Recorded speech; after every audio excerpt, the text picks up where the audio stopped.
Greetings from the Contra Costa Resource Conservation District. I'm Derek Emmons, and along with my colleague Ben Weise, we're your local agriculture conservation team. If you're unfamiliar with RCDs, we work closely with the NRCS and are a non-regulatory special district that assists the public with a range of programs relating to watershed stewardship and environmental education.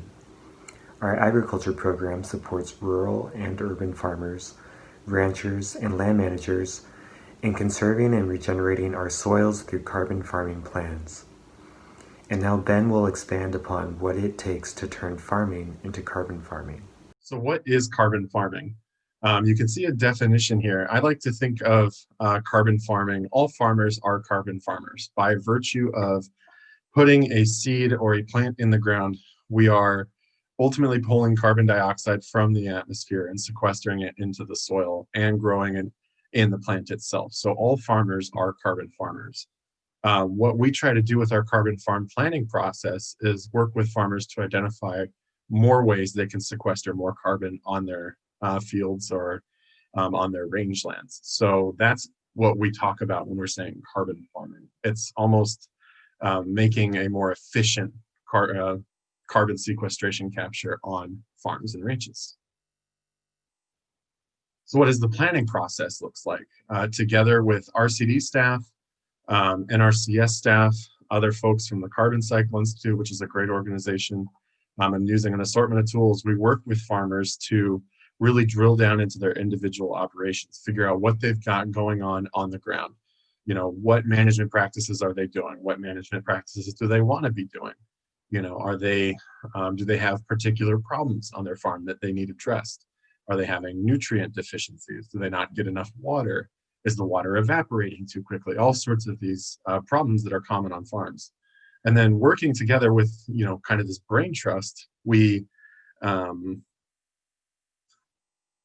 strategize ways that we can address those problems, but then also sequester more carbon and recommend management practices that then will sequester that carbon and provide a benefit to all. We also use a number of tools here, some of which I'll talk about later, namely Comet Planner, to help us quantify what the carbon sequestration values are associated with these individual practices.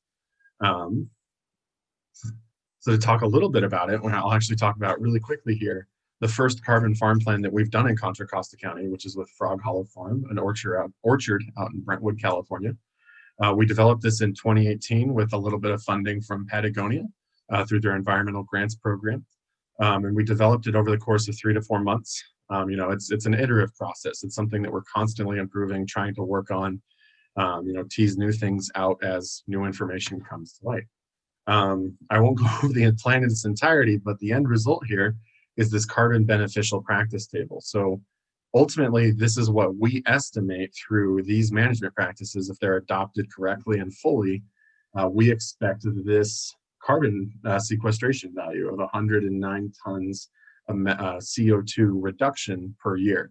Add that up over 20 years, we estimate it to be about an 1,100 ton reduction as a result of, you know, adding a few components, you know, doing some better compost management, adding a few more hedgerows on top of what they're already doing. Thank you, Ben, for that overview. So, if you want to protect long-term food security, regenerate the health of our local watersheds, and mitigate the effects of climate change, it's time to start a carbon farming plan. If you're an agriculture producer, please email Ben or myself and let us know about your operation, your struggles, your vision, and we'll find a way to assist you. If you aren't a producer, we'd still love to hear your ideas and could use your help spreading the word about our program. You can find this video on our website, and we would appreciate you sharing it amongst your local ranching and farming networks. Lastly, if you have the means, your financial support enhances our organization's capacity to turn carbon farming plans into realities. So many thanks from the Contra Costa RCD, and we look forward to working with you in the future.